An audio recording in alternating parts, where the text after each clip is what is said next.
کہ سید الشہداء کا عظیم کارنامہ، کتنی بڑی بات کہی ہے، قطرے دل میں لیے ایک سمندر تھے حسین، ذات واحد میں سمیٹے ہوئے لشکر تھے حسین، دین آداب رفاقت کے پیمبر تھے حسین، جان دینے پہ جب آئے تو 72 تھے حسین، سر فرشتوں کے یہاں آج بھی خم ہوتے ہیں، ایسے انسان رسولوں میں بھی کم ہوتے ہیں۔ کل کی گفتگو بیعت امیر المومنین سے ہوگی، کیسے مدینے میں بیعت لی گئی، امام نے کیسی کیسی تقریریں کی ہیں، اس وقت کا ماحول کیا تھا۔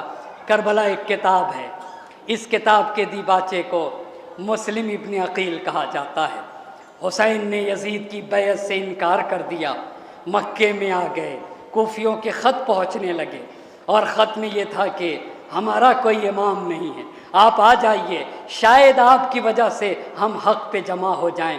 شیخ عباس قمی رحمۃ اللہ علیہ نے نفس المحموم میں یہ بات لکھی ہے کہ بنی ہاشم سے حسین نے مسلم ابن عقیل کو جو چنا ہے تو مقام اور رکن کے درمیان 2 رکعت نماز پڑھی، اور نماز پڑھنے کے بعد خدا سے استخارہ کیا، توسل کرنے کے بعد بنی ہاشم سے مسلم ابن عقیل کا انتخاب کیا۔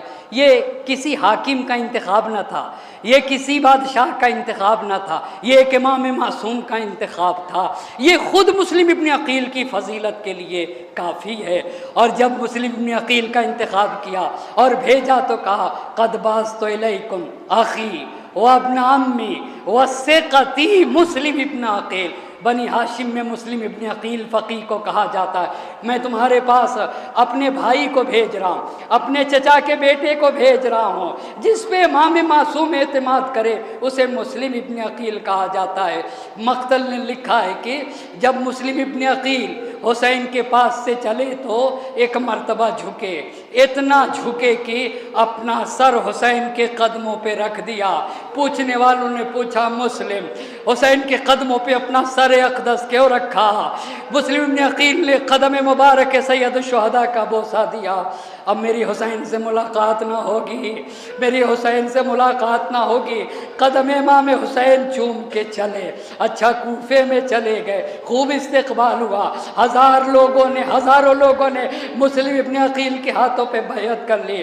ایک ایک نماز میں ہزار لوگ شریک ہوتے تھے، مگر ایک نماز آئی، مغرب کی نماز پڑھائی، 30 لوگ تھے، اور نماز کے بعد اتنے افراد بھی نہ تھے، 10 لوگ، اور پھر وہ بھی چلے گئے۔ مسلم کوفے کی گلیوں میں اکیلے، ہاں مسلم کو ایک دروازہ ملا، ایک در ملا، وہاں پہ بیٹھ گئے۔ اللہ اللہ، وہ ایک خاتون تھی، اس نے دروازہ کھول دیا اور اس نے پوچھا تم یہاں کیوں بیٹھے ہو؟ ماحول خراب ہے۔ ارے جس کا کوئی گھر نہ ہو وہ کہاں جائے؟ کہا اچھا تم کہاں کے رہنے والے ہو؟ کہا میں مسلم ابن عقیل ہوں، میں تو بنی ہاشم سے میرا تعلق ہے۔ اللہ اللہ، کیا تم سے ہو سکتا ہے؟ میں پیاسا ہوں، مجھے پانی پلا دو۔ عطوا نے پانی دے دیا، اور جب کہا میں مسلم ابن عقیل ہوں، اپنے گھر کا پتہ بھی بتا دیا، اپنا مہمان بھی بنا لیا۔ مقتل نے لکھا ہے رات بھر طوا کے ایک حجرے میں عبادت کرتے رہے۔ طوا کا بیٹا آ گیا، ہاں وہ جاسوس تھا عبید اللہ ابن زیاد کا، اس نے جا کر جب خبر ہوئی کہ مسلم ابن عقیل میرے گھر میں ہے، عبید اللہ ابن زیاد کو بتا دیا۔ اچھا سپاہی آ گئے، مسلم ابن عقیل کو گرفتار کیا گیا۔ مقتل کے الفاظ ہے جب گرفتار کیا گیا تو مسلم ابن عقیل زار زار رونے لگے، تو ایک دشمن کے فوجی نے کہا رو کیوں رہے؟ کہا واللہ لا ابکی لنفسی، واللہ لا ابکی لنفسی، خدا کی قسم اپنے لیے نہیں رو رہا ہوں، ابکی للحسین، میں اپنے حسین کے لیے رو رہا ہوں۔